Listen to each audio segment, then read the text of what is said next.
محمد سيد الشهداء اللهم صل على محمد وعلى آل محمد كما صليت على إبراهيم وعلى آل إبراهيم إنك حميد مجيد اللهم بارك على محمد وعلى آل محمد كما باركت على إبراهيم وعلى آل إبراهيم إنك حميد مجيد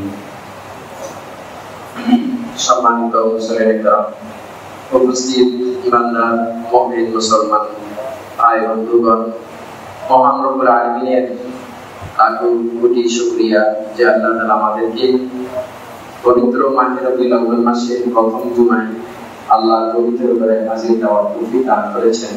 এজন্য রব্বুল আলামিনের দরবারে শুকরিয়া আদায় করি, আলহামদুলিল্লাহ।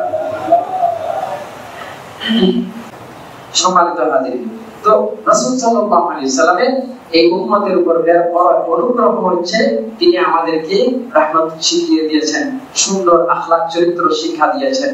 লাকাদ মান্নাল্লাহু আলাল মুমিনিনা ইয বা'আসা ফীহিম রাসূলাম মিন আনফুসিহিম।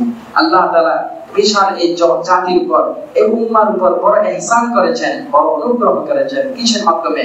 যে আল্লাহ রাসূল সাল্লাল্লাহু আলাইহি সাল্লাম এই দুনিয়াতে আমাদের মাঝে এসেছেন, তিনি আমাদেরকে শিক্ষা দিয়েছেন, ইসলামের শিক্ষা দিয়েছেন, কোরআনের শিক্ষা দিয়েছেন, তিনি আমাদেরকে পবিত্র করেছেন। ওয়াইযাক্কিহিম বিআলমিহিল কিতাব ওয়াল হিকমা ওয়াইযাক্কিহিম ওয়া ইন কানু মিন ক্বাবলু লাফি দালালিন মুবিন।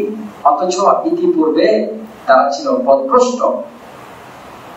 আল্লাহ তাআলা অন্য আয়াতের মধ্যে বলেন, ওয়া কুনতুম আলা শাফা হুফরাতিন মিনান নার ফাআনকাদাকুম মিনহা। তোমরা ছিলে জাহান্নামের গর্তের মধ্যে পতিত, পড়তেছে জাহান্নামের মধ্যে, সবাই সমান্তরে জাহান্নামমুখী হচ্ছো। এই সময়ের মধ্যে আমি আমার রাসূলকে প্রেরণ করেছি, তিনি তোমাদেরকে কোরআনের শিক্ষা দিয়ে, ইসলামের শিক্ষা দিয়ে আনকাদাকুম মিনহা, সেই জাহান্নাম থেকে তোমাদেরকে উদ্ধার করেছেন। সুবহানাল্লাহ। এজন্য আমাদেরকে রাসূল সাল্লাল্লাহু আলাইহি সাল্লাম, আমাদের এই মাথার উপর অনেক মানুষের ihsan আছে, অনেক আমার বাবার ihsan আছে, আমার মায়ের ihsan আছে, আমার মুরব্বিদের ihsan আছে, আমাদের শিক্ষকের ihsan আছে। এই সমাজের মধ্যে আপনি একা কখনো চলতে পারবেন না। আপনার ওস্তাদের দোয়া লাগবে, আপনার মা বাবার দোয়া লাগবে, মুরব্বিদের দোয়া লাগবে। মুরব্বিদের ihsan আপনার মাথার উপর আছে, আমার উপর ihsan আছে। তবে সকল মানুষের মধ্যে যার ihsan সবচেয়ে বেশি তিনি হলেন মুহাম্মদুর রাসূলুল্লাহ সাল্লাল্লাহু আলাইহি ওয়াসাল্লাম। তার ihsanকে স্বীকার করতে হবে, তার ihsan, তার দয়া, তার অনুগ্রহকে স্বীকার করতে হবে, তার ihsanের বদলা দিতে হবে। এজন্য যখনই নবী মুহাম্মদ সাল্লাল্লাহু আলাইহি ওয়াসাল্লামের নাম আসবে, প্রাণ ভরে মহব্বতের সাথে সংক্ষিপ্ত আকারে বলবো সাল্লাল্লাহু আলাইহি ওয়াসাল্লাম। এটা হচ্ছে তার ihsanের কিঞ্চিত একটা বদলা, সামান্য। আর অনেক বদলা আছে, অনেক প্রতিদান তাকে দিতে হবে ihsanের। তো সম্মানিত হাজির, তো বলছিলাম যে রাসূলুল্লাহ সাল্লাল্লাহু আলাইহি ওয়াসাল্লাম এই পৃথিবীতে এসে সমাজকে আলোকিত করেছেন, নারীর অধিকার প্রতিষ্ঠা করেছেন, ইনসাফ এবং সাম্যের বিধান চালু করেছেন, সমাজে রাষ্ট্রের সব জায়গায় শান্তির সুবাতাস ছড়িয়ে দিয়েছেন। হানাহানি, হানাহানি সবকিছু নিশ্চিত করেছেন। সে মুহাম্মদ সাল্লাল্লাহু আলাইহি ওয়াসাল্লামের কাছে আমরা বিশ্ববাসীর নেই, সে নবী মুহাম্মদের বিরুদ্ধে কোনো কথা বলার কোনো অধিকার নাই। এমনকি কোন কাফের, হিন্দু, বৌদ্ধ, খ্রিস্টান কেউ বলে না আল্লাহ রাসূলের।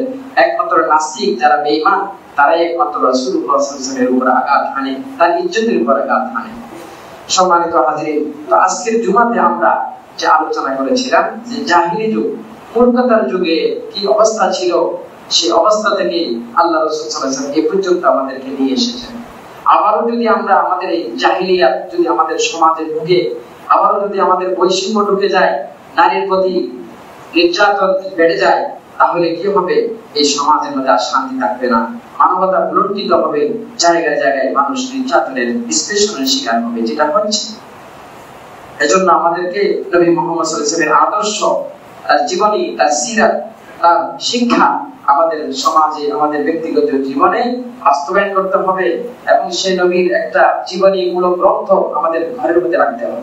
আর রাহিবুল মাখতুম রাসূল সাল্লাল্লাহু আলাইহি ওয়াসাল্লামের জীবনী গ্রন্থ, চমৎকার ভাষায় আর অনেক জীবনী গ্রন্থ আছে, বিশুদ্ধ যে গ্রন্থগুলো, এগুলো আমাদেরকে ছোটদের বাচ্চাদের জন্য রাসূল সাল্লাল্লাহু আলাইহি ওয়াসাল্লাম কেমন ছিলেন, আমাদের বাংলাদেশের একজন বড় আলেম ইসলামী সাহিত্যিক মাওলানা আবু তাহের মিসবাহ, উনি চমৎকার ভাষায় ছোট ছোট বাচ্চাদের জন্য নবীজি কেমন ছিলেন, নবীজি এমন ছিলেন ছোট ছোট বাচ্চাদের জন্য। এবার এই বইগুলো আমরা বাচ্চাদেরকে দিব, আমাদের নবীজিকে আমরা চিনাবো, বাচ্চাদেরকে চিনাবো, আমাদের স্ত্রীদেরকে বলবো নবীজির কথা, আল্লাহ রাসূলের জীবনীমূলক গ্রন্থ। আল্লাহ তাআলা আমাদেরকে সেই তৌফিক দান করুন। আমিন।